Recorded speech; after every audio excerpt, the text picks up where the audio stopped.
I'll share with you some really interesting piece of research, and this is what really opened this area up for me.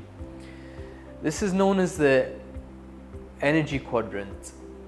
So this is something I learned from the Energy Project, the CEO of the Energy Project, Tony Schwartz.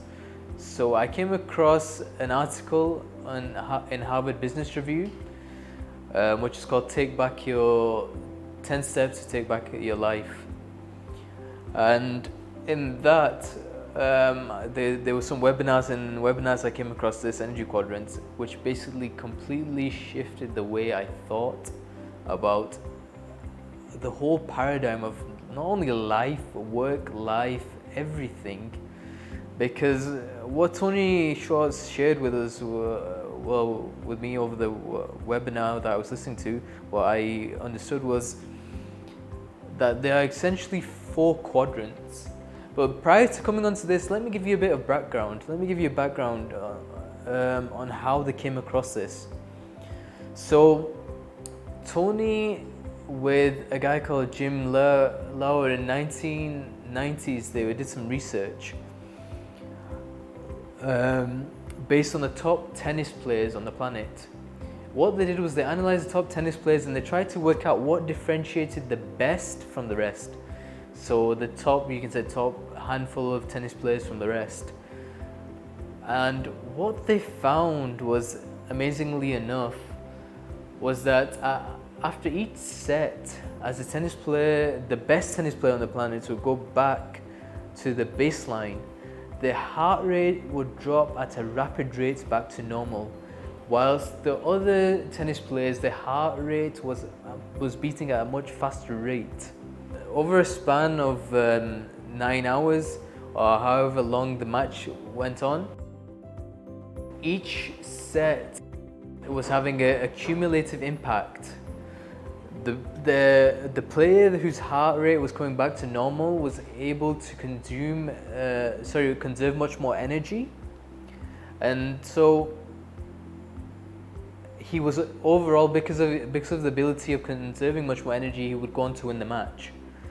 Whilst the player whose heart rate was at a higher rate would go on to lose. And what this shows is that there are essentially 4 quadrants. Well, there's a quadrant and there's 4 phases. So basically what you have is high energy. So your y-axis is energy and your x-axis is emotion, positive emotion and negative emotion.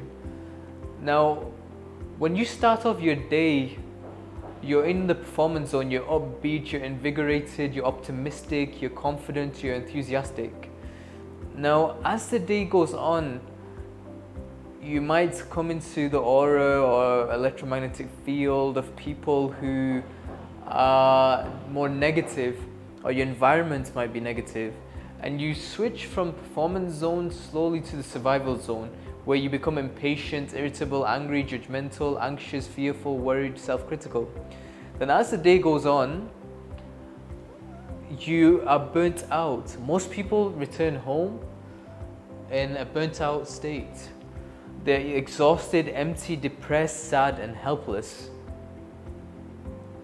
So what I realized was this: there's another zone. So after you then go to sleep or you meditate, etc., journal, you become tranquil, serene, mellow, carefree, and peaceful.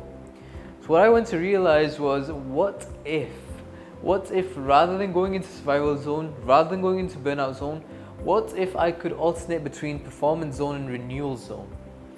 Because if I could alternate between performance zone and renewal zone, I would stay in a happy state and I would be productive. And this was the secret. The secret was staying in performance and renewal zone. This is how I managed to do my experimentation in 6 months, write a review paper, traveled so many different places, and get my PhD done in such a fast time, to high quality. And so this is what I want to share with you. So we're not machines. This is one thing to realize. We're not machines. We are humans, we are rhythmic beings. We need rest. We need rest. Industry has demonized rest. The definition of fitness is the ability to recover after exertion. So the best athletes aren't the ones that go the hardest, the longest. The best athletes' heart rates return to normal. They have fast recovery. So fast recovery equals good fitness.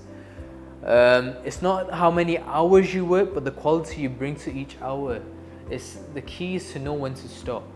So when I was doing my PhD, I realized that my frequency or my flow was 2 weeks. So after 2 weeks, I would need at least a weekend off to recharge, to recuperate. So I was back at 100%. And roughly after 3 months or 4 months, I would need a longer break, a prolonged break. So for a week or 2 weeks, I'd go on a holiday, take a break. But the key thing is to work out your flow.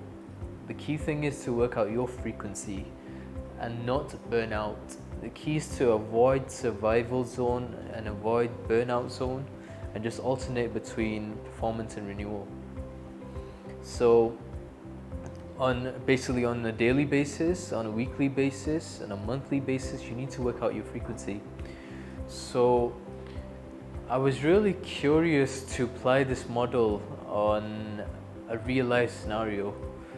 So I went with a bunch of friends to watch Atletico versus Barcelona, a Champions League quarter-final.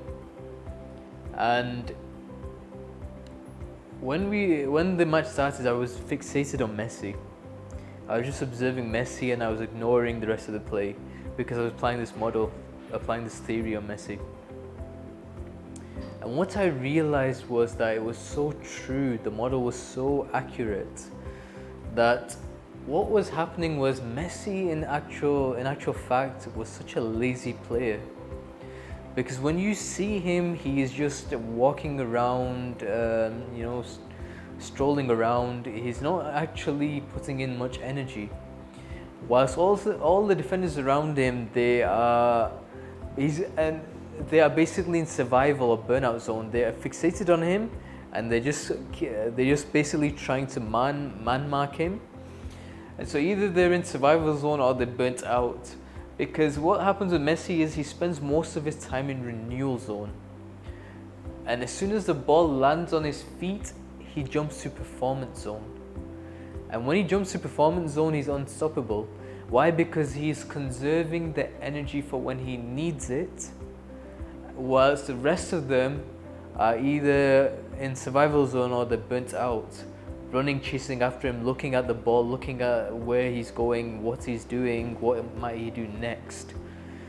And so that was a proof of this model from first-hand experience. But I didn't stop there. I wanted to take this further, especially for my book that I was writing.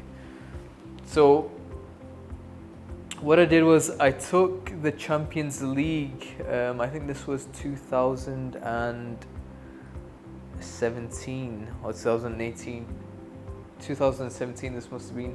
It's the year where Juventus and Real Madrid were in the final.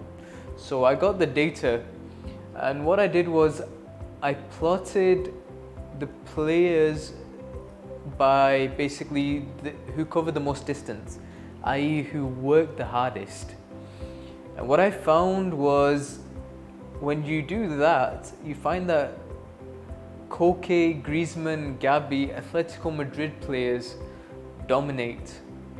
But the funny thing is, Atletico Madrid did not make the final. When you change the analysis, when you do it by the ability to recover after exertion, so basically if you do the player who covered the most distance in the least time, who had the highest speed, what you find is that the top 10 is predominantly Juventus and Real Madrid players who made it to the final. And not only that, furthermore, the player of the tournament was Cristiano Ronaldo, who had the best speed, 1.73. So the analysis completely shifts, and this again pays tribute to the amazing work that was done by Tony Schwartz, the CEO of Energy Project.